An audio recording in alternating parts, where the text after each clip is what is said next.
Assalamualaikum warahmatullahi wabarakatuh. Salam maco, salam sejahtera. Teman-teman sekalian, di kolom komentar kemarin saya diberi pertanyaan apa saja yang bisa menghilangkan untuk ulat menggerek ya. Kita cek ke lapangan. Untuk menghilangkan ulat penggerek itu pertama itu kita harus menghilangkan dari sumbernya dulu. Sumbernya itu adalah kumbang ya, kumbang yang bertelur. Nah, kumbang yang bertelur di sini dikarenakan apa? Dikarenakan area kebun kita tuh terlalu rimbun ya. Terlalu rimbun tuh diberi keterangan di sini. Terlalu rimbun ini dikarenakan rumputnya terlalu tinggi. Nah, sekarang saya motong ya, saya menggunakan mesin potong untuk membersihkan salah satu sumber dari hama penggerek. Hama penggerek itu agar kumbangnya itu tidak senang di area kita, dan tidak bertelur. Kedua,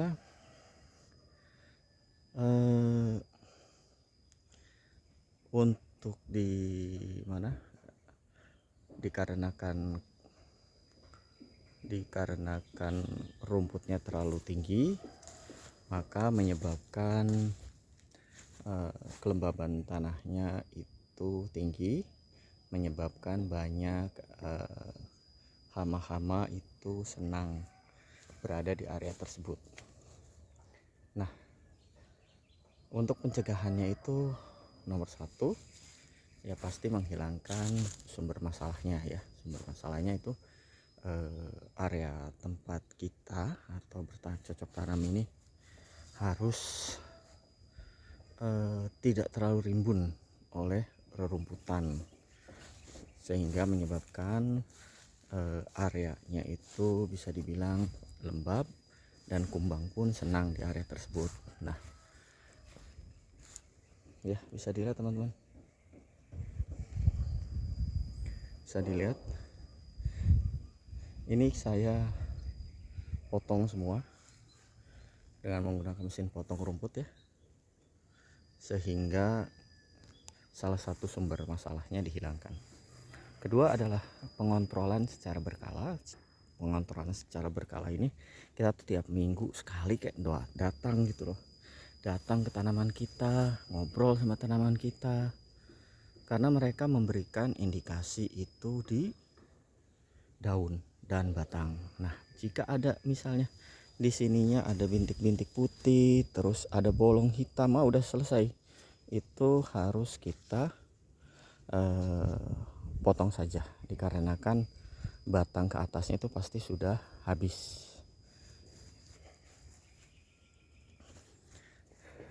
Nah, ini pohon alpukat saya yang baru saya pruning ya, tadi bisa dilihat teman-teman ya. Nah, ini yang batang-batang kecil ini terus terlalu rapat nih saya potong. Ini batang-batang kecil ya, ini terlalu masuk ke dalam, ini yang ke bawah ya, saya potong dulu biar posisinya pertumbuhannya baik ke atas.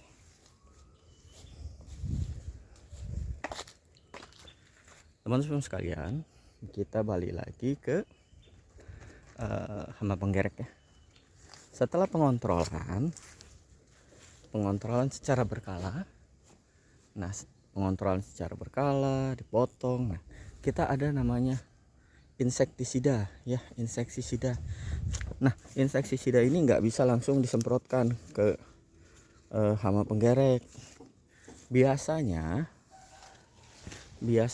saya menggunakan suntikan. Nah, ini contoh ya, contoh. Ini terkena hama penggerek nih. Nah, teman-teman, ini kan baru saya potong tuh rumputnya. Tuh bisa dilihat ya. Ya, hama penggerek yang dikontrol aja tiap hari aja kena hama penggerek, apalagi yang enggak ya. Tuh kan berlubang teman-teman, tuh berlubang. Kita matiin aja ulatnya, kita matiin ulatnya. Tuh percaya nggak teman-teman, blur ya. Nah ini kalau kita nggak cek ya seperti ini, lebih parah lagi. Seminggu sekali aja ini kena, tuh lihat ini kenapa kena. Nah tadi saya bilang itu di area saya ini tidak baik dikarenakan rumputnya terlalu tinggi, kan baru dipotong. Nah ini baru ketahuan, moga-moga kedepannya ini nggak ada hama penggerek lagi ya. Terus teman-teman jangan khawatir kalau misalnya kena hama penggerek, cukup kita potong saja ya, ininya potong saja. Nih ciri-ciri kena batang hama penggerek tuh ininya ada yang putih-putih saya bilang. Nah ini juga dari sini hama penggerek nih, dari sekitar ya, dari kebun orang, karena terlalu rapat kebun orang jadi ke kita. Dan lagi kita kan nggak boleh namanya potong kebun orang ya, bahaya. Nah ini kita lanjut aja ke mana, ke tempat kita aja. Jadi di area kita aja yang harus kita rawat, kebun orang jangan kita rawat ya. Intermezzo ya nanti teman-teman. Ini ya yang pasti bisa dilihat setelah pemotongan, teman-teman bisa lihat.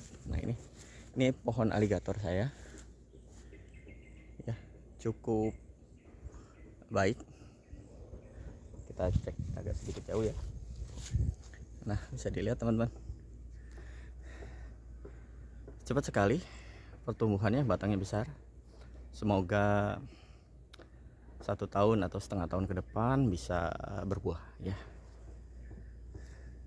Ini juga bisa dilihat, ini pohon alpukat Miki yang minggu kemarin saya baru pruning, bisa dilihat teman-teman, ramping. Nah ini saya perlihatkan juga,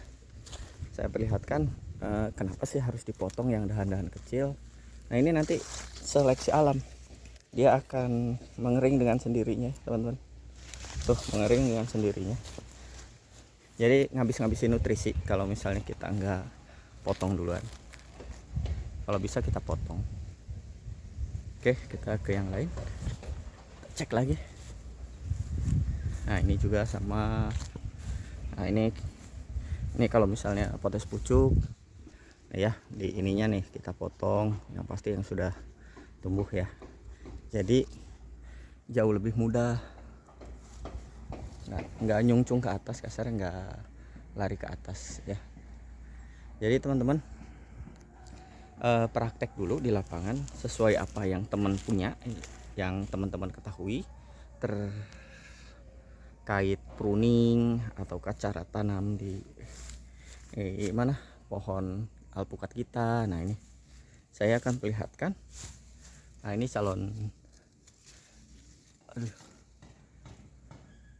ini adalah calon bunga ya, semoga aja bisa berbuah.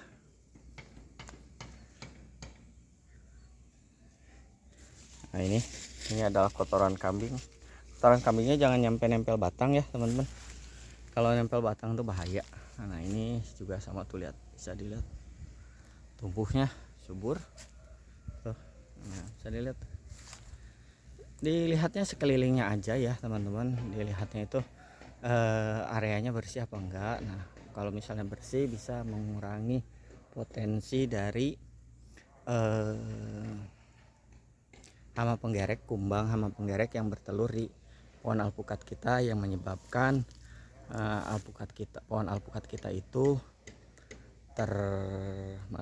terkena serangan atau tempatnya bertelur mereka, sehingga pohon alpukat kita itu batangnya bolong habis ya, hingga menyebabkan kematian. Itu aja teman-teman sekalian, jangan lupa teman-teman, satu tadi itu areanya harus bersih ya, yang penting areanya bersih. Pengecekan kita secara berkala Namanya petani itu harus mengecek ya, menanam itu harus dicek karena kita harus ngobrol dengan alam kita, dengan pepohonan kita. Terus pemupukan juga iya. Satu lagi penyemprotan insektisida. Nah, tadi itu saya jelaskan kalau untuk hama penggerek misalnya terlalu batang yang besar ya mau nggak mau harus menggunakan suntikan. Banyak kok referensi untuk menghilangkan hama penggerek yang sudah menyerang batang pohon alpukat kita. Ya teman-teman, salam macul, wassalamualaikum warahmatullahi wabarakatuh, salam sejahtera, sukses terus, jangan pernah menyerah. Petani tetap harus semangat, gagal coba lagi. Wassalamualaikum warahmatullahi wabarakatuh.